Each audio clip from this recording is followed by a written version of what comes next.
ఆంధ్రప్రదేశ్లో జగన్మోహన్ రెడ్డిని ఓడించడం కోసం నేరుగా రేవంత్ రెడ్డి కూడా రంగంలోకి దిగబోతున్నారు అంటూ కొన్ని రకాల వార్తలు వస్తున్నాయి. 25వ తేదీన తిరుపతిలో బహిరంగ సభ నిర్వహించాలని కాంగ్రెస్ పార్టీ నిర్ణయం తీసుకుంది. అదే సభలో కాంగ్రెస్ పార్టీ మేనిఫెస్టోను విడుదల చేయబోతున్నారు. ఈ సభకి తెలంగాణ ముఖ్యమంత్రి రేవంత్ రెడ్డితో పాటు కర్ణాటక ముఖ్యమంత్రి సిద్ధరామయ్య కూడా వచ్చే అవకాశం కనిపిస్తోంది.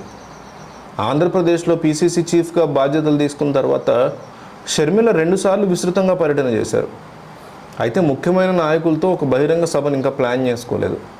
షర్మిల తన కుమారుడి వివాహ పనుల్లో బిజీగా ఉన్నారు. 17వ తేదీన వివాహం పూర్తవుతుంది. 18వ తేదీన కూడా రిసెప్షన్ ఉంటుంది.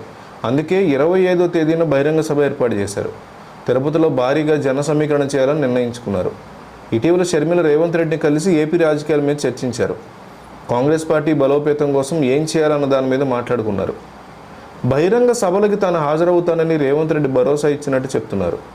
రేవంత్ రెడ్డికి ఆంధ్రప్రదేశ్లో కూడా మంచి క్రేజ్ ఉంది. ఆయన బహిరంగ సభలకు వస్తారంటే జనం పెద్ద ఎత్తున తరలివచ్చే అవకాశం ఉంది. రేవంత్ రెడ్డి పేరును ఉపయోగించుకుని కొన్ని వర్గాలని కాంగ్రెస్ పార్టీ వైపు ఆకర్షించాలని గట్టిగా ప్రణాళికలు రచిస్తున్నారు. తిరుపతి సభకి మంచి ఆదరణ లభిస్తే తర్వాత రేవంత్ రెడ్డితో వరుస సభలు నిర్వహించాలని, జగన్మోహన్ రెడ్డి యొక్క అడ్డాగా చెప్పుకునే కడప జిల్లాలో సభలు నిర్వహించాలని కాంగ్రెస్ పార్టీ ప్లాన్ చేస్తోంది.